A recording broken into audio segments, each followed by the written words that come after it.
I just wonder, Chris, how hard it is. We all talk about kicking off that conversation. How hard is it to do that in a football environment?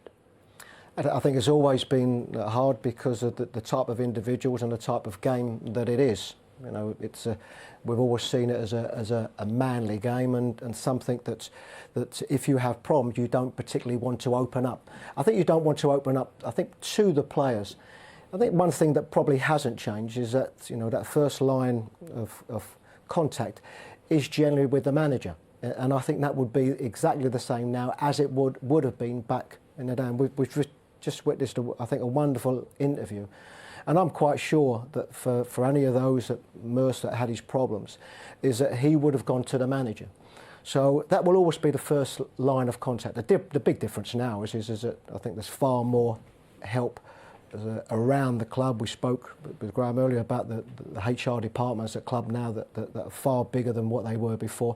And I think there is an avenue for that type of conversation as there wasn't before. But do you think managers are better prepared to have that conversation now? I'm thinking back, I can't think how many years, 15 years, 20 years maybe. Stan Collymore at Aston Villa was suffering depression during his football career at Villa and was made to feel like a pariah because of it. I don't think they're better prepared. I think there would be more cases. I think now. I think if I don't want to take anything away from the previous managers that have had these conversations, that have had players that have had difficulties, depression, gambling, or so, that have knocked on the door and need help and have assisted in the correct way.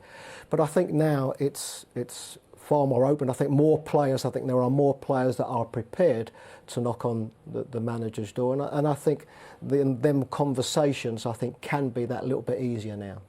It's very hard for a player in a dressing room, especially if you're at the top end of football. You know, I think one of the guys there said it's seen as a sign of weakness.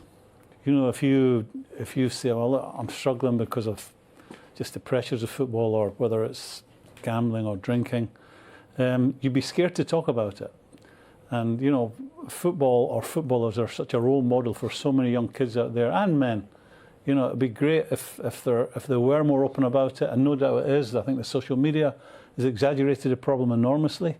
But I know that dressing rooms can be an extremely harsh place, and in my experience of football, the further you go up the tree and the more successful you are, the more brutal it is.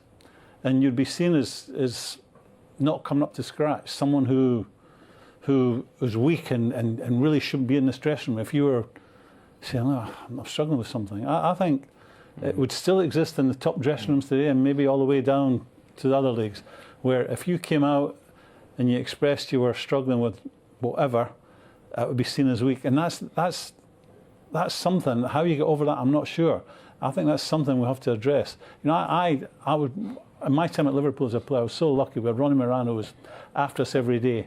But we also had a guy called Joe Fagan, who became manager, who was, you know, he was like everyone's favourite granddad. If you had any issues at all, you could go to him. So we were lucky in that respect. But I never witnessed, I never heard of, never experienced anyone coming out and saying, look, I'm struggling with this or I'm struggling with that and I'm going to need some help. But maybe because they felt they couldn't. They couldn't, and that's the problem. And I'm sure by and large that exists today, Dave. I think it'd be really difficult in any dressing room up and down the country, especially at the highest level, where they're under so much pressure. The social media must be, I don't understand it myself, it's something I don't take part in. But, you know, if you're slightly fragile, you know, yeah, that's something you have to exist. I think it is a different place. Now, I talk to young players and I think they are, as I said, when I first went to Liverpool, 17, 18 years of age, and walked into that dressing room, it was fierce. I mean, you had to try and stand on your own 2 feet, and it was difficult, especially when things weren't going how you would like. You were tested. To the maximum. I mean, when I think back now, I mean, to a certain extent, if you couldn't handle it, you just melted and just went away. That's how it was. And there were times when it was very difficult for myself and other young players included, but I do think it's easier for players now. The biggest problem, like Graeme touched on, is social media is an awful place for young players now. And I think to myself, would I be on social media if I played now? Probably the way I am. I might have been that person that read those comments. And some people, when they've got the ability, they're at home and they can just write whatever they like, no matter how much abuse at somebody, and you have to just take it on the chin.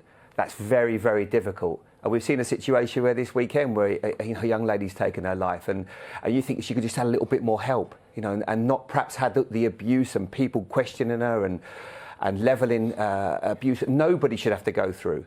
And I think now the world is, or people now have to be nicer to each other, because those days are over. And I think that we have to, the fact that we're having campaigns. I've heard that said a lot, Jamie. That's not going to happen, though, is it? I think people now. I mean, the amount of times I've had someone.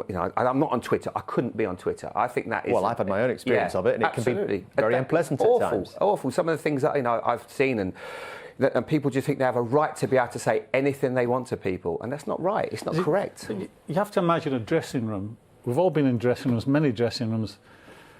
How difficult it would be for an individual, if he was feeling like that, to say to his mate, that side of him or that side of him, or whoever else in the dressing room, look, I'm struggling with whatever it is. It's very. It would be seen as a, and this is where it's wrong. It would be seen as a weakness. It would be seen as, I think, by certain people in the dressing room, you shouldn't really be in this dressing room if you can't man up and deal with the challenges that we're all dealing with. Yeah. Very difficult for me. It's that language, isn't it? But I think what's a little bit different now, I think also I think the player, I think it's also about playing. I think there would have been that real fear that if I open up to the manager, then is that going to affect my place in the team? How is he going to think? Exactly, 100%. But I think but it is different. My experiences in the clubs that I've managed is that players are more open than what it used to be, and maybe some of that is because I think there's a general feel towards the manager that if I open up towards a manager that's not going to affect how he sees me. That's not going to affect his team selection. That's not going to affect how he thinks my mental attitude going into games is. And I think probably that's the difference. But certainly in my experiences, sport at the highest level is a harsh world. And if you're vulnerable in any shape or form, you will need help, because it doesn't always go well for you, does it?